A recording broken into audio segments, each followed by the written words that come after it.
আসসালামু আলাইকুম দর্শক, এখন বাজারে প্রচুর পরিমাণে পাকা আম পাওয়া যাচ্ছে। এই গরমে পাকা আমের ঠান্ডা ঠান্ডা এরকম একটা লাচ্ছি পরিবেশন করলে মন প্রাণ কলিজা পুরাই ঠান্ডা হয়ে যাবে। চলুন তাহলে দেখে নিই। আমি এখানে হাফ কেজি মতো পাকা আম খোসাটা ছিলে এরকম বড় বড় টুকরা করে নিয়ে একটা ব্লেন্ডার জারে নিয়ে নিচ্ছি। এর ভিতরে দিয়ে দিচ্ছি আগে থেকে জাল করে নেওয়া কিছুটা ঘন দুধ, ঠান্ডা করে নিয়েছি। এখানে 1.25 কাপ মতো দুধ দিয়েছি আর চিনি দিয়ে দিচ্ছি 1/4 কাপ পরিমাণ, 1 চিমটি লবণ এবং দিয়ে দিচ্ছি এর ভিতর দই। আমি এখানে টক দই এবং মিষ্টি দই মিলিয়ে মোট 4 চামচ দিচ্ছি। আপনারা আপনাদের পছন্দ মতো টক অথবা মিষ্টি যে কোনো একটা দই নিতে পারেন। কয়েক টুকরা বরফের টুকরা দিয়ে দিচ্ছি। এরপর খুব ভালো মতো একটা স্মুথ পেস্ট তৈরি করে নিচ্ছি।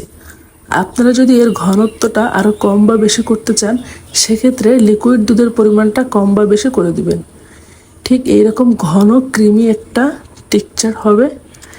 এখন এটা আমি কাঁচের গ্লাসে পরিবেশন করছি। মিষ্টির পরিমাণটা আপনারা কমিয়ে বা বাড়িয়ে নিতে পারেন। অনেক বেশি গরমে বাসায় ঝটপট এইভাবে পাকা আমের লাচ্ছি তৈরি করতে পারেন। সবাই খুবই পছন্দ করবে। এই রেসিপিটি কেমন লেগেছে সেটা আমাকে অবশ্যই কমেন্টস বক্সে জানাবেন। আমি কিছু তুলসী পাতা দিয়ে ডেকোরেশন করছি, এটা পুরোপুরি অপশনাল। তৈরি হয়ে গেল ঝটপট পাকা আমের লাচ্ছি।